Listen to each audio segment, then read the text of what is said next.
देखिए, इसमें तो कोई शक नहीं कि तहरीक-ए-इंसाफ को सियासी तौर पे काफ़ी ज़्यादा मुश्किलात का सामना है और ख़ुसूसन अगर आप इंतज़ामी सतह पे देखें, जहाँ पे उनके खिलाफ केसेस बन रहे हैं। अब जनरल फैज़ का जो मामला है, उसमें भी जो आईएसपीआर से प्रेस रिलीज़ आई है, तो पोस्ट रिटायरमेंट उनकी एक्टिविटीज़ का ज़िक्र है। तो हुँ। यकीनन वो मामला भी तहरीक-ए-इंसाफ के साथ जोड़ा जाएगा। मामलात जो भी यहाँ पे इस वक़्त चल रहे हैं पाकिस्तान में, वो एंड आके वो मिलता है, उसका तहरीक-ए-इंसाफ के साथ जोड़ दिया जाता है या इमरान खान साहब के साथ जोड़ दिया जाता है। अब हुँ। दूसरा जो रऊफ हसन साहब की आपने बात की कि भारत के साथ करण थापुर के साथ उनके राब्तों का ज़िक्र किया जा रहा है। मेरे ख़्याल में ये एक इंतहाई सतही किस्म का बयानिया है फरवा। माज़ी में हम देखते हैं रहे कि यहाँ पे नवाज़ शरीफ साहब की फैक्ट्रीज़ के हवाले से कहा गया, मिलों के हुँ। हवाले से कहा गया कि वहाँ पे इंडियन वर्कर काम करते हैं, वो खुदा न ख़ास्ता ऐसे ऐसा नहीं होता। ये देखिए ये डेस्परेशन शो करता है कि जब आपके पास कोई और बयानिया नहीं है।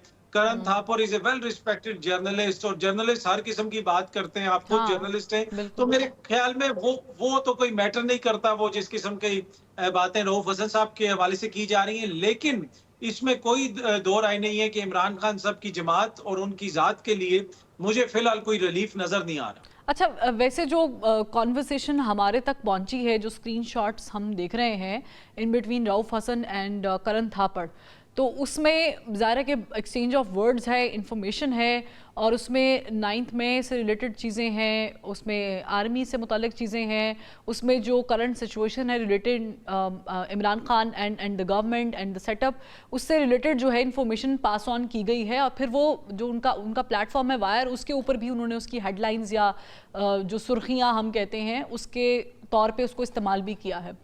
क्या आप एज ए जर्नलिस्ट समझते हैं कि इस तरह की इंफॉर्मेशन जब जो हम तक पहुंची है, मैं फिर ये बात रिपीट कर रही हूँ क्योंकि बहुत सारी चीज़ें हो सकता है हमसे शेयर ना की गई हूँ, लेकिन जो हम देख रहे हैं, क्या इन बेसिस पे आर्टिकल 6 गद्दारी ये वाले मुकदमात हो जाते हैं? नहीं, कतई नहीं होते। पहली बात ये है कि ये किसने शेयर की हैं? ये कहाँ से आई हैं? अगर इतने सबूत हैं तो अभी तक अदालत में क्यों नहीं पेश किए गए? अगर हम्म। ये आपने मुकदमा अदालत में लड़ना है, आर्टिकल 6 लगाना है या 106 लगाना है तो लगवाएँ अदालत में जाके। ये हम्म। कौन शेयर कर रहा है? कहाँ से अचानक सोशल मीडिया पे आ गई है? अभी तक तो इसकी कोई भी नहीं ये कह सकता कि उसकी सोर्स कौन है। या हम्म। तो किसी सहाफ़ी ने ये दावा किया हो ना कि ये मेरी स्टोरी है, मैंने ये चीज़ें देखी हैं। ना किसी सहाफ़ी ने किया है, ना कोई हुकूमती शख्सियत कर रही है, पर अचानक it's all over the place, it's all over the media. मेरे ख्याल में इस तरह की इन्फॉर्मेशन जो भी हो डिस्कशन सहाफ़ियों की होती हैं। मैं नहीं समझता कि रऊफ हसन साहब हो जाएँ या कोई और मोअज़्ज़ज़ शख्सियत हो जाए जो पाकिस्तान की सियासत से वाबस्ता लोग हैं कि वो खुदा न ख़ास्ता गद्दार हैं। तो लेकिन ये एक लेकिन बड़ा अतर भौन अतर कीपिंग दैट इन माइंड कि ये जमात बड़ी इस मामले में नोटोरियस रही है कि लॉबिंग फर्म्स हायर करने वाला मामला हो अमेरिका में, ये वाला पॉइंट हो जाए, या फिर पाकिस्तान का इमेज मिलाइन करने के लिए आप आईएमएफ को खत लिखें और उसकी ऑडियो लीक हो जाना, तो do you think it it does it make an impact?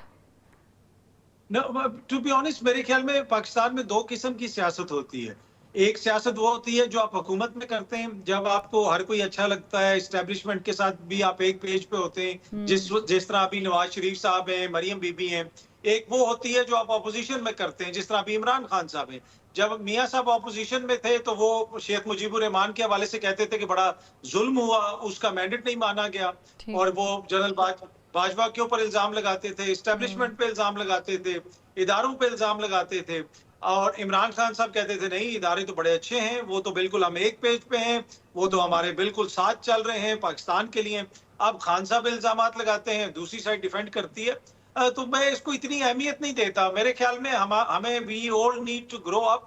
हमें इस सतही ये जो है ना कि ये गद्दार है और वो गद्दार है, इस किस्म की सतही और ये 2-3 ब्रेस सेल्स वाली जो कहानियाँ ना इनसे आगे निकलना पड़ेगा, कुछ कंक्रीट कौम को दिखाना पड़ेगा। हाँ, अगर किसी ने आइन और कानून की खिलाफ-वर्ज़ी की है, आप ज़रूर उसके ऊपर मुकदमा चलाएँ। ना नवाज़ शरीफ साहब गद्दार हैं, हम्म। उनको मोदी का यार है, यहाँ पे कौन नारे लगाता था? हम्म। कौन कहता था जी जंदाल आ गया? कौन कहता था जी शरीफ खानदान के जो इंजीनियर हैं वो इंडिया से आ रही हैं? भोंडी किस्म हम्म। के, सतही किस्म के मखसूस बयानिए यहाँ पे चलाए जाते हैं। पर मैं नहीं समझता कि आजकल के दौर में इसकी अब ठीक। कोई इम्पोर्टेंस है। बाकी सारी सियासी जमातों को ये ज़रूर देखना चाहिए फरवा कि आप जब इक़्तिदार से बाहर भी निकलें तो अपने सियासी मफाद के लिए कम से कम मुल्क के मफाद को नुकसान ना पहुंचे। अच्छा, ये जो वायर्स की कनेक्टिविटी हो रही है या होने जा रही है आतर, एक बड़ी गिरफ्तारी है, उसके बाद फिर हमने देखा कि और भी लोगों की गिरफ्तारियां हुई हैं। आप इसका मुस्तकबिल क्या देख रहे हैं? ये जो कोर्ट मार्शल की बात हो रही है, इसे इम्प्लीमेंट किया जाएगा और क्या ये उस तरफ भी जाएगा जिनके दौरे हुकूमत तो खैर नहीं कह सकते, जिनके दौर में ये सब कुछ हो रहा था? मैं जनरल बाजवा की तरफ रेफर कर रही हूँ। देखें, अभी तो जो फौज ने तफसीलात रिलीज की हैं उससे बिल्कुल वाजे है कि वहां पे एक एहतसाब का अमल शुरू हो गया है और एक साबिक DGISI का इस तरह कोर्ट मार्शल करना ये कोई छोटी बात नहीं है। हम किसी और महकमे में इस तरह नहीं देखते कि कोई इतने बड़े अफसर को वही महकमा उसका एहतसाब कर रहा हो, तो इसमें तो कोई दो राय नहीं है कि वहां पे खुद एहतसाबी का एक अमल है और एहतसाब हो भी रहा है। लेकिन क्या इसका दायरा कहीं और जाएगा? मुझे लगता नहीं है, क्योंकि देखें जो बातें हैं फरवा, उसमें टॉप सिटी के केस की बात होती है और पोस्ट रिटायरमेंट की बात होती है। लेकिन जनरल फैज जो रिटायरमेंट से पहले जो कुछ करते रहे और जिस तरह हमारे वजीर दिफा ने उसकी गवाही दी कि फैज साहब मेरे पास आए और कहा कि आप पंजाब की हुकूमत ले लें, फिर उन्होंने कहा कि नहीं हम आपको वफाक की हुकूमत भी दे देंगे, तो इसमें तो कोई दो राय नहीं कि फिर वो हाजिर सर्विस होके वर्दी में वो सियासत कर रहे थे। क्या पाकिस्तान का आइन और कानून उसकी इजाजत देता है? तो असल इशू तो वो है, पोस्ट रिटायरमेंट तो बाद में आता है इशू। तो क्या उस तरफ चीजें जाएंगी या जनरल बाजवा की तरफ जिस तरफ आपने इशारा किया, मुझे फिलहाल वो होता हुआ नजर नहीं आ रहा। मुझे लगता है कि इसको अगेन किसी ना किसी तरीके से इमरान खान साहब से हुकूमत जोड़ने की कोशिश करेगी।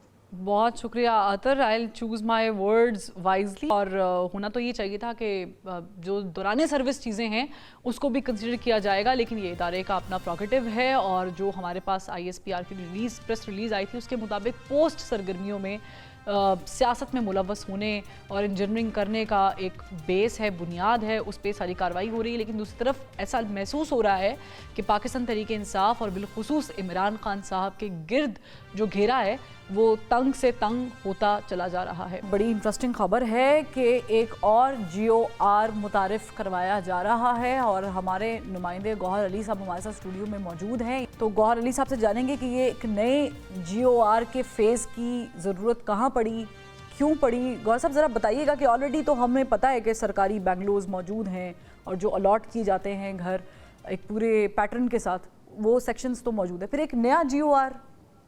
जो कहा जाता है ना कि सरकारी अफसरान बादशाह होते हैं, तो बादशाह के लिए भी अफसरशाही, जो हम लफ्ज़ अफसरशाही की बादशाही जो है ना, उनके लिए महलों की ज़रूरत है। ये घर नहीं बन रहे, ये महल बन रहे हैं। अच्छा, ये 27 इनकी तादाद थी, अब 29 कर दी गई है।